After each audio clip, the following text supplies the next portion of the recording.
Pregunta número 142. Del libro Filosofía Rosacruz en Preguntas y Respuestas tomo segundo. De Max Heindel. Soy masón y desearía conocer qué es lo que determina el tiempo de la Pascua cada año. También, ¿cuál es la conexión existente entre la resurrección de Cristo en la Pascua y la resurrección de Hiram Abiff en el ritual masónico? Respuesta. La leyenda masónica dice que en el principio Jehová creó a Eva, y Samael, el espíritu Lucifer, se unió con ella y de esta unión nació Caín. Luego Samael dejó a Eva y ella se convirtió virtualmente en una viuda. Así es que Caín era el hijo de una viuda, y de él descendieron todos los artesanos del mundo, incluyendo a Hiram Abiff, el gran maestro artífice en el templo de Salomón, quien es por lo tanto llamado también hijo de la viuda, como lo son todos los francmasones hasta este día. Después de que Samael hubo dejado a Eva, Jehová creó a Adán, y él se unió a Eva, y como resultado nació Abel. Así es que Caín era semidivino, inspirado por su propio genio creador inherente, que se ve en todos sus hijos hasta hoy en la política y en todas las invenciones industriales que civilizan el mundo, mientras que Abel era el hijo de dos seres humanos. Él no sabía cómo crear sino que apacentaba el rebaño ya creado para él por el autor de su ser, Jehová. Jehová desdeñaba el sacrificio de Caín, quien había hecho crecer dos hojas de hierba donde antes había una. Él prefería más tener un dócil autómata como Abel, de quien estaba seguro que obedecería implícitamente sus mandatos, que un pensador original como Caín. Así es que hubo enemistad entre Caín y Abel, con el resultado de que este último fue muerto. Luego nació Set, y de él han descendido todos aquellos que siguen ciegamente los dictados de su creador y son conocidos como el sacerdocio y sus seguidores. Entre ellos estaba Salomón, el rey. A él reveló Jehová el diseño para su templo, pero Salomón era inhábil para producir el diseño y por consiguiente se vio obligado a emplear a Hiram Abiff, un artífice hábil, un hijo de Caín, y por lo mismo el hijo de una viuda. Los masones altamente místicos reconocen el hecho de que desde el punto de vista cósmico Hiram Abiff está simbolizado por el sol. Mientras el Sol, Hiram, está en los signos boreales, Aries, Tauro, Géminis, Cáncer, Leo y Virgo, está entre amigos y seguidores fieles, pero cuando en el curso del año entra en los signos australes, Libra, Escorpio y Sagitario, es asaltado por los tres conspiradores, como se relata en la leyenda masónica, y finalmente asesinado en el solsticio de invierno, para resucitar de nuevo al ascender hacia el ecuador, el cual cruza en el equinoccio vernal. La leyenda masónica relata que la reina de Saba hizo un viaje desde muy lejos para ver al sabio Salomón, de quien ella había oído hablar mucho. A ella se le mostró también el bello templo y deseó ver al hábil artífice, el maestro constructor y sus obreros que habían hecho tal maravilla. Pero siempre ha habido enemistad entre los hijos de Caín y los hijos de Set. Aun cuando han cooperado, nunca se han tenido confianza completa, y Salomón temió que su bella prometida se enamorase de Hiram Abiff. Por lo tanto se esforzó en llamar él mismo a los obreros, pero ninguno respondió. Ellos conocían la voz de su maestro, Hiram Abiff, el sol en Aries, el signo del cordero. Ellos estaban educados para oír su voz y no prestaban atención a ninguna otra voz. Por eso Salomón al final se vio obligado a enviar a buscar a Hiram Abiff y pedirle que llamase a sus artesanos, y en el momento en que él alzó su martillo, Aries, que es el signo de su autoridad y exaltación, vinieron en una multitud que no podía ser contada, cada uno listo a hacer su voluntad. En la primavera el sol, Hiram, entra en Aries, el signo de su exaltación. Este signo tiene la forma del martillo que Hiram levantó, y todos los obreros del templo, el universo, se precipitan a hacer su mandato y llevar a cabo su trabajo cuando asciende al trono de su dignidad y autoridad en los cielos del norte. Él es su pastor porque en el equinoccio vernal entra en Aries, el signo del carnero o cordero, y a él oyen, pues estas fuerzas de la naturaleza no reciben órdenes de ninguno más que del sol en Aries, el sol oriental.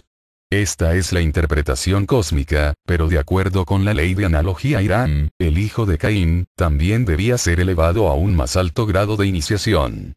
Solo el espíritu del sol próximo a remontarse a los cielos podía efectuar esto. De aquí que Hiram renació como Lázaro y fue resucitado por la fuerte garra del león. Él había sido un líder de sus artesanos durante el régimen de Jehová y su criatura, Salomón. Por medio de esta iniciación él fue elevado con el propósito de que fuese un líder en el reino de Cristo y ayudase a la misma gente a lograr una fase más elevada de su evolución. Por consiguiente, se convirtió en un cristiano encargado de explicar los misterios de la cruz, y como símbolo de este misterio la rosa fue agregada, y esta misión fue representada en su nombre simbólico, Christian Rosenkreuz, Cristiano Rosacruz. La rosa es llamada el emblema del misterio en general, pero la mayoría de la gente no se da cuenta de que esta adición de la rosa a la cruz fue el origen de ese significado simbólico. La rosa es el emblema del misterio de la cruz porque ella explica el sendero de la castidad, la transmutación de la pasión, de la sangre en amor. Lázaro por lo tanto se convirtió en Christian Rosacruz, y los Rosacruces son los mensajeros especiales de Cristo para los hijos de Caín, así como Jesús lo es para los hijos de Abel. Los fariseos sabían mucho del origen oculto de estas dos clases de humanidad, y por consiguiente el milagro de Lázaro fue para ellos el crimen supremo del Cristo. Se alarmaron seriamente entonces ante la amenaza de que su religión nacional fuese reemplazada por otras y seguían haciéndose tales señales, porque ellos presintieron que era una iniciación de una naturaleza superior a la que ellos conocían y que presagiaba una entrada en un ciclo más elevado. Antes del Cristo todas las religiones eran religiones raciales, adaptadas a los pueblos a los cuales fueron dadas, y compatibles únicamente con esos pueblos. Todas estas religiones fueron religiones de Jehová. Así como el Padre fue el más elevado iniciado del periodo de Saturno, así Cristo, el Hijo, fue el más alto iniciado del periodo solar, y Jehová, el Espíritu Santo, fue el más alto iniciado del periodo lunar. De Jehová vinieron entonces las religiones raciales que trataban de preparar a la humanidad por medio de la ley a lo largo del sendero de la evolución. Estas religiones raciales deben ser sucedidas por la religión universal del Espíritu del Sol, Cristo, que unirá a todos los hombres en una hermandad. El cambio de una a la otra y el hecho de que la religión lunar de Jehová debe preceder a la religión del Espíritu Solar, Cristo, están simbolizados en la manera por la cual la Pascua es determinada. La regla en uso actualmente para determinar la fecha de la Pascua es que debe caer en el primer domingo que siga a la luna llena pascual. Este fue el método original adoptado por los primitivos cristianos, quienes tenían conocimiento del significado oculto y lo tenían en consideración, pero muy pronto individuos ignorantes iniciaron cismas y la fijaron a diferentes tiempos. Esto ocasionó no poca controversia. En el siglo II surgió una disputa sobre este punto entre la Iglesia oriental y occidental. Los cristianos orientales celebraban la Pascua el día 14 de la primera luna o mes judío, considerándola equivalente de la Pascua judía. Los cristianos occidentales la conservaron en el domingo siguiente al día 14, sosteniendo que era la conmemoración de la resurrección de Jesús. El Concilio de Nicea, en el año 325 de nuestra era, se pronunció en favor del uso occidental, marcando la práctica oriental con el nombre de herejía.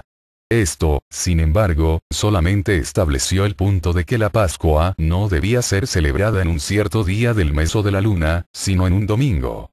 El ciclo astronómico apropiado para calcular la ocurrencia de la luna oriental todavía no estaba determinado, pero ellos finalmente se decidieron por el antiguo método de fijar la fiesta por medio de la luna, y así fue al fin revivificada la antigua costumbre original. Así es que ahora la Pascua es celebrada el mismo día, como se estipula en la antigua tradición, para simbolizar adecuadamente el significado cósmico del acontecimiento, y a este respecto tanto la luna como el sol son factores necesarios, ya que la Pascua no es simplemente un festival solar. El sol no solamente debe haber pasado el ecuador, como lo hace el 21 de marzo, sino que la luna llena que sigue al equinoccio vernal, también debe haber pasado. Entonces el siguiente domingo es Pascua, el día de resurrección. La luz del sol vernal debe ser reflejada por una luna llena antes de que ese día pueda amanecer sobre la tierra, y hay, como se dijo, un profundo significado detrás de ese método de determinar la Pascua, a saber, que la humanidad no estaba suficientemente evolucionada para tener la religión del sol, la religión cristiana de hermandad universal, hasta que hubo sido preparada a través de las religiones de la luna, que segregaron a la humanidad en grupos, naciones y razas. Esto está simbolizado por la ascensión anual del espíritu del sol en la Pascua, que es demorada hasta que la jehovística luna ha devuelto y reflejado completamente la luz del sol de Pascua. Todos los fundadores de las religiones de raza, Hermes, Buda, Moisés, etc., fueron iniciados de los misterios jehovísticos. Eran hijos de Set. En su iniciación ellos fueron imbuidos con su particular espíritu de la raza, y este espíritu, hablando por boca de tal iniciado dio leyes a su pueblo, como por ejemplo, el decálogo de Moisés, las leyes de Manú, las nobles verdades de Buda, etc. Estas leyes pusieron de manifiesto el pecado, porque el pueblo no pudo cumplirlas en su estado de evolución. Así, pues, en consecuencia, ellos originaron una cierta deuda del destino. Este destino tenía que llevarlo sobre sus hombros el iniciado humano fundador de la religión, y así tuvo que nacer una y otra vez para ayudar a su pueblo. Así, Buda renació como Shankaracharya y tuvo cierto número de otros renacimientos. Moisés renació como Elías, y Juan el Bautista. Pero Cristo, por otra parte, no tenía necesidad de nacer, en primer lugar, porque lo que hizo lo hizo por su propia libre voluntad para ayudar a la humanidad a emanciparse de la ley del pecado y de la muerte. Las religiones raciales del dios lunar, Jehová, transmitieron la voluntad de Dios a la humanidad de una manera directa a través de los videntes y profetas, quienes eran instrumentos imperfectos, así como los rayos lunares reflejan la luz del sol. La misión de estas religiones fue preparar a la humanidad para la religión universal del Espíritu del Sol, Cristo, quien se manifestó a nosotros sin intermediario, como la luz que viene directamente del Sol, y vimos su gloria como del engendrado a solas del Padre, cuando Él enseñó el Evangelio del amor. La religión cristiana no nos da leyes, sino que predica el amor como cumplimiento de la ley. Por consiguiente, bajo esta religión no se generan deudas del destino, y Cristo, quien en primer lugar no tenía necesidad de nacer, no fue atraído al renacimiento bajo la ley de causación, como lo fueron los fundadores de las religiones lunares y raciales, quienes de tiempo en tiempo deben cargar con los pecados de sus seguidores. Cuando Él aparezca será en un cuerpo hecho de los dos éteres superiores. Los éteres luminoso y reflector, el dorado vestido de bodas llamado por Pablo Soma su chicono cuerpo-alma, quien es muy enfático en su afirmación de que la carne y la sangre no pueden heredar el reino de Dios. Él afirma que seremos transformados y seremos como Cristo, y si no podemos entrar al reino en un cuerpo de carne, sería absurdo suponer que el Rey de Gloria llevase tan incómodo y grosero traje. El sacerdocio, del cual sacó Jehová sus representantes, los profetas y fundadores de religiones y constructores de templos espirituales, son los hijos de Set. Los hijos de Caín todavía sienten en sus pechos la naturaleza divina de su antepasado. Ellos repudian el método indirecto de la salvación por la fe de la Iglesia e insisten en encontrar la luz de la sabiduría por sí mismos mediante los métodos directos de las obras, perfeccionándose en las artes y oficios y construyendo el templo de la civilización material por medio de la industria y la política de acuerdo con el plan de Dios, el gran arquitecto del universo, siendo Cristo la principal piedra angular, y cada masón místico una piedra viviente. A su tiempo, sin embargo, estas dos corrientes de los hijos de Set y los hijos de Caín deberán unirse para llegar a los portales del reino de Cristo.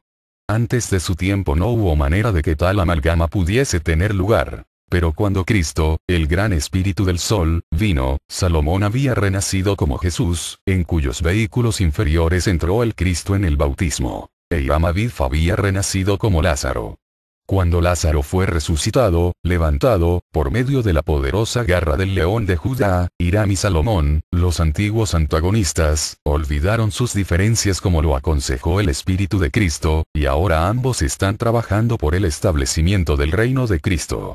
Esto fue lo que los fariseos temían o sospechaban, y de aquí sus temores de que este Jesús iniciase a muchas personas y les sustrajese de la religión de raza a la cual ellos, los fariseos, se habían adherido tenazmente. Del libro Filosofía Rosacruz en Preguntas y Respuestas tomo 2. De Max Heindel.